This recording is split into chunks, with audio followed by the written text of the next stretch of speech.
தற்போது வங்கக்கடலில் நிலவி வரும் ஆழ்ந்த காற்றழுத்த தாழ்வு மண்டலத்தின் தற்போதைய நிலை குறித்து டிஜிட்டல் வாயிலாக விஷயங்களை தர இருக்கிறார் நமது சிறப்பு செய்தியாளர் யோகேஸ்வரன்.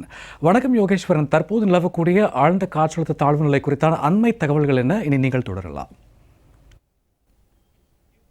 சூர்யா, வங்கக்கடலில் நிலை கொண்டிருக்கக்கூடிய இந்த ஆழ்ந்த காற்றழுத்த தாழ்வு மண்டலம் அப்படின்றது இன்று இரவு 8:30 மணிக்குள்ளாக, அதாவது 8:30 மணிக்குள் இந்த ஆழ்ந்த காற்றழுத்த தாழ்வு மண்டலம் என்பது புயலாக வலுப்பெறும் அப்படின்னு சொல்லி முன்கூட்டியே இன்று காலையிலிருந்து பிற்பகல் வரைக்கும் வந்திருக்கக்கூடிய இந்திய வானிலை ஆய்வு மையம், சென்னை வானிலை ஆய்வு மையத்தினுடைய செய்தி குறிப்புகள் தெரிவிக்கிறது. ஆனால் சில தனியார் வானிலை ஆய்வாளர்கள்ட்ட தொடர்பு கொண்டு இந்த விவகாரங்கள் தொடர்பாக இப்போ இந்த புயல் மையம் கொண்டிருக்கக்கூடிய பகுதியுடைய நிலைமை எப்படி இருக்கு, இது தமிழ்நாட்டை நோக்கி அடுத்து வரக்கூடிய 2 நாட்களுக்கு எப்படியெல்லாம் நகரப்போகிறது அப்படின்ற சில தரவுகளை நம்ம பெற முடிந்தது.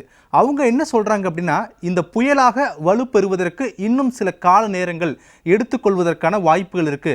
சில நேரங்களில் நள்ளிரவுல இந்த புயலுக்கான அதிகாரப்பூர்வ அறிவிப்பு வெளியாவதற்கான வாய்ப்புகளும் இருக்கு என்ற ஒரு தகவல்களை பகிர்ந்திருக்கிறார்கள். இது சமீபத்திய தகவல்கள். இவை தவிர இந்த மையம் கொண்டிருக்கக்கூடிய இந்த ஆழ்ந்த காற்றழுத்த தாழ்வு மண்டலத்தினுடைய தற்போதைய நிலை என்ன அப்படின்றத இப்போ நம்ம டிஜிட்டல் வாயிலாக பார்க்கலாம். இப்போ என்னோட கையில் இந்திய வானிலை ஆய்வு மையத்துடைய அதிகாரப்பூர்வ செய்தி குறிப்பு இருக்கு.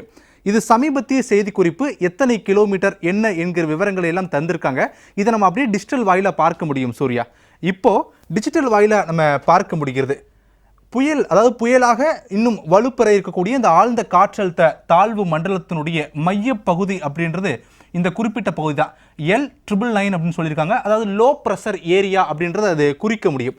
இந்த லோ ப்ரெஷர் ஏரியாவை சுற்றி தான் இந்த ஆழ்ந்த காற்றழுத்த தாழ்வு மண்டலத்தினுடைய அந்த வலுவான மேக கூட்டங்கள் இருப்பதை பார்க்க முடிகிறது. இப்போ இந்த சிவப்பு, இளம் சிவப்பு நிறத்திலையும் மஞ்சள் கலரில் கொடுத்துருக்கிறதெல்லாம் வலுவான மேகக்கூட்டங்கள். புயலை பொறுத்தவரையிலுமே 2 மேகக்கூட்டங்களை பிரிப்பாங்க. ஒன்று புயலினுடைய மேல் பகுதியில் இருக்கக்கூடிய மேகக்கூட்டங்கள். இதுதான் அடர்ந்த மேகக்கூட்டங்கள், மழைப்பொழிவை ரொம்பவே அதிகமாக கொடுக்கும் அப்படின்னு சொல்லி வானிலை ஆய்வாளர்கள்லாம் சொல்லுவாங்க.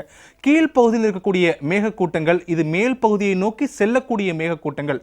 இன்னும் ரொம்ப எளிமையாக உங்களுக்கு புரிஞ்சுக்கிறதுக்காக சொல்கிறேன்.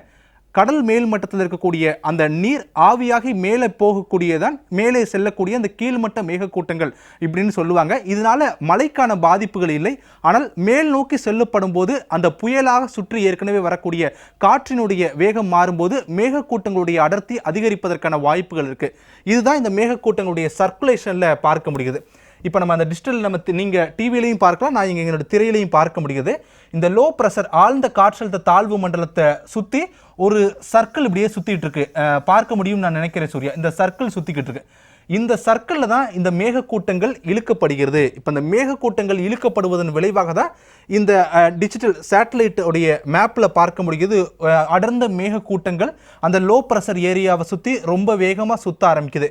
இதனுடைய வேகம் சராசரியாக எவ்வளோ இருக்கும் அப்படின்னா, வானிலை ஆய்வாளர்கள் என்ன சொல்றாங்க அப்படின்னா 89 கிலோமீட்டர் வேகத்தில் இந்த மேகக்கூட்டங்கள் மேலே சுற்றி வரும். ஆனால் கீழே இருக்கக்கூடிய வேகமும் வெறும் 12 கிலோமீட்டர் தான். அது நகர்தல் வேகம் அப்படின்னு சொல்லுவாங்க. இது 12 கிலோமீட்டர் வேகத்தில் மணிக்கு நகர்ந்து வருகிறது இந்த ஆழ்ந்த காற்றழுத்த தாழ்வு மண்டலம். ஆனால் இந்த மையப்பகுதியிலிருந்து மேலே சுற்றிட்டு இருக்கக்கூடிய மிக அடர்த்தியான மேகக்கூட்டங்கள் மணிக்கு 89 கிலோமீட்டர் வேகத்தில் அதனுடைய சுழற்சி இருக்கும். தோராயமாக சொல்லப்போனோம் அப்படின்னா, புயல் நம்ம சின்னதாக ஒரு இடத்துல கரையை கடக்கும் அப்படின்னு நினைப்போம். ஆனால் அந்த புயலினுடைய வெளிவட்ட பாதை மட்டும் 300 கிலோமீட்டர் அளவுக்கு அந்த மேகக்கூட்டங்கள் வளைந்து நெளிந்து இருக்கும். அதுதான் அந்த ரேடியேஷன்.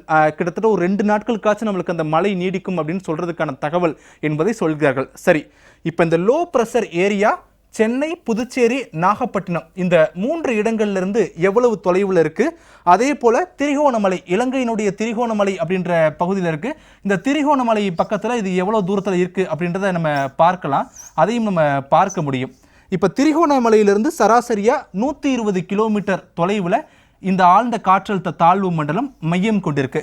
2வது பாயிண்ட் நாகப்பட்டினம். நாகப்பட்டினத்திலிருந்து சராசரியா 370 கிலோமீட்டர் தொலைவில் மையம் கொண்டிருக்கு. 370 கிலோமீட்டர் தொலைவில் மையம் கொண்டிருக்கு. புதுச்சேரி, சென்னைக்கு கீழ் இருக்கக்கூடிய பகுதி. புதுச்சேரியிலிருந்து சராசரியாக நம்ம பார்த்தோம் அப்படின்னா 470 கிலோமீட்டர் தொலைவில் இது மையம் கொண்டிருக்கு. சென்னையிலிருந்து இந்த ஆழ்ந்த காற்றழுத்த தாழ்வு மண்டலம் என்பது 550 கிலோமீட்டர் தொலைவில் மையம் கொண்டிருக்கு. இது படிப்படியாக அடுத்து வரக்கூடிய 2 நாட்கள் சூர்யா, 2 நாட்களுக்கு இதனுடைய பாதை என்பது இலங்கை கடற்படையை ஒட்டியிருக்கக்கூடிய பகுதிகள் நாகப்பட்டினத்து கடற்கரைக்கு அருகில் வந்து மீண்டும் வட கடலோர மாவட்டங்களை நோக்கி மேலே செல்லக்கூடும் அப்படின்றதான் இப்போ வரைக்கும் கணிக்கப்பட்டிருக்கிறது. இதுதான் நம்ம திரையில் இப்போ பார்க்க முடியதா இருக்குது. நம்ம அடுத்து வரக்கூடியதில் இது எங்கே கரையை கடக்க போகுது, முன்கூட்டியே முன் கணிப்பு செஞ்சுருப்பாங்க. இது எங்கே கரையை கடக்க போகுது, இதனால் எந்தெந்த பகுதிகளுக்கெல்லாம் மழைப்பொழிவு இருக்க போகிறது அப்படின்ற ஒரு விஷயங்களையும் நாம் பார்க்கலாம். இரண்டாவது மேப்பில் நம்ம பார்க்க முடியும். ரெண்டாவது இப்போ இருக்கக்கூடிய சமீபத்திய தகவலின் அடிப்படையில், அதாவது இது பார்த்தோம் அப்படின்னா வரக்கூடிய சனிக்கிழமை ஞாயிற்றுக்கிழமை இந்த 2 நாட்களை குறிப்பிட்டுக்கலாம். இந்த 2 நாட்களில் இந்த ஆழ்ந்த காற்றழுத்த தாழ்வு பகுதி என்பது சென்னையிலேருந்து சராசரியாக ஒரு 100 கிலோமீட்டர் இடைப்பட்ட ஒரு இடைவெளி பகுதியில் அது நிலவக்கூடும் அப்படின்றத முன்கூட்டியே கணிச்சிருக்காங்க. இது கரையை கடக்கக்கூடிய டிஸ்டன்ஸ் அப்படின்றது இது சென்னை நமக்கு தெரிந்த ஒன்று 0.1 அப்படின்னு குறிச்சிக்கலாம். இது கடலூர் 0.2 அப்படின்னு குறிச்சிக்கலாம். இந்த ஆழ்ந்த காற்றழுத்த தாழ்வு மண்டலம் புயலாக வலுப்பெற்று சென்னையை நோக்கி நகரக்கூடும் அப்படின்றது முன் கணிப்பில் இருக்குது. இது சென்னைக்கும் இந்த கடலூருக்கும் இடைப்பட்ட 183 கிலோமீட்டர் தொலைவு, 183 கிலோமீட்டருக்கு இடைப்பட்ட பகுதியில் ஏதேனும் ஒரு இடத்துல இது கரையை கடக்கக்கூடும் என்று தெரிவித்திருக்கிறார்கள். வழக்கமாக கோடை காலங்களில் நமக்கு வெயில் ரொம்ப சுட்டரிக்கும் இல்லையா, இந்த கோடை காலங்களில் உருவாகக்கூடிய புயலினால் என்ன பாதிப்பு இருக்கும் அப்படின்னா காற்றினுடைய பாதிப்பு அதிகமாக இருக்கும், காற்றினுடைய வேகம் அதிகமாக இருக்கும். ஆனால் மழைக்காலங்களில் உருவாகக்கூடிய புயலினுடைய பாதிப்பு காற்று இருக்காது, பெருமழை இருக்கும் அப்படின்றதான் வானிலை ஆய்வாளர்கள் சொல்லக்கூடிய தகவல். அதன் அடிப்படையில் நம்ம என்ன புரிந்து கொள்ள முடிகிறது அப்படின்னா இந்த சென்னைக்கும் இந்த கடலூருக்கும் இடைப்பட்ட இந்த 183.6 கிலோமீட்டர் இடைப்பகுதிகளில் ஏதேனும் ஒரு இடத்துல இந்த புயல் வலுவிழந்து ஆழ்ந்த காற்றழுத்த தாழ்வு மண்டலமாகவே மீண்டும் கரையை கடக்கும்போது சென்னை மட்டுமல்ல, சென்னையினுடைய உள் மாவட்டங்கள், அதே போல வட மாவட்டங்கள், கடலோர மாவட்டங்களில் கனமுதல் மிக கனமழையும் ஓரிரு இடங்களில் அதி கனமழையும் இருப்பதற்கான வாய்ப்புகள் இருக்குது அப்படின்றதான் வானிலை ஆய்வாளர்கள் சொல்லக்கூடிய தகவல்.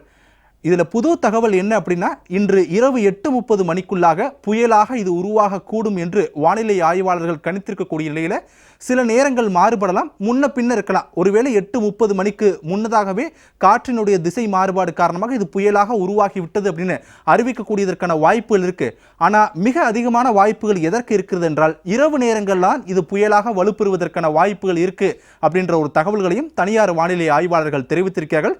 இதன் காரணமாக இன்று இரவு முதல் மீண்டும் டெல்டா வட கடலோர மாவட்டங்கள், இப்ப காரைக்கால், நாகப்பட்டினம், தஞ்சை உள்ளிட்ட மாவட்டங்கள்லாம் ஏற்கனவே 2 நாட்களா கனமழை பெய்துட்டு இருக்கு அப்படின்னா இப்ப சமீபத்திய நேரங்களில் மழையினுடைய தாக்கம் குறைந்திருக்கும். ஆனால் மழை இல்லாமல் இருக்காது, மழை தாக்கம் குறைந்திருக்கும். ஆனால் இன்று இரவு முதல் மீண்டும் மழையினுடைய தாக்கம் படிப்படியாக அதிகரிக்கக்கூடும்.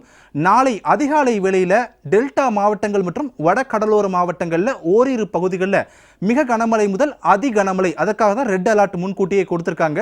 அதி கனமழை பதிவாவதற்கான வாய்ப்புகள் இருக்கு அப்படின்ற தகவல்களையும் வானிலை ஆய்வாளர்கள் தெரிவித்திருக்கிறார்கள். சென்னையை பொறுத்தவரையிலுமே சென்னைக்கு பகல் நேரத்தில் மழை இருக்காது. இன்னைக்கு முழுவதும் சென்னையில் பெரும்பாலான மழையிலே ஒரு சில இடங்களில் லேசான தூறல், அது அந்த மழையினுடைய மேக கூட்டங்கள் சுற்றும் போது அதுலேருந்து வரக்கூடிய தூறல் மட்டும்தான் நம்ம சென்னை பெரும்பாலும் இன்றைய தினத்தில் பார்த்துருக்கோம். நாளைக்கு சென்னைக்கு மழை தொடங்கும். நாளை மாலை முதல் அடுத்து வரக்கூடிய ஞாயிற்றுக்கிழமை வரை சென்னைக்கு கன முதல் மிக கனமழைக்கான வாய்ப்புகள் இருக்கிறது. சென்னை மட்டுமல்லாமல் திருவள்ளூர், காஞ்சிபுரம், செங்கல்பட்டு இந்த 3 பகுதிகளிலுமே மிக கனமழை பெய்வதற்கான வாய்ப்புகள் இருக்கு அப்படின்ற ஒரு எச்சரிக்கையும் முன்கூட்டியே வானிலை ஆய்வு மையம் வழங்கியிருப்பது இந்த நேரத்தில் கூடுதல் தகவல்கள். சூர்யா, தற்போது ஆழ்ந்த காற்றழுத்த தாழ்வு நிலையானது எப்போது புயலாக மாறும் என்ற நகர்வு குறித்தும் நிகழ்வு குறித்தும் டிஜிட்டல் வாயிலாக இணைந்தமைக்கு நன்றி யோகேஷ்.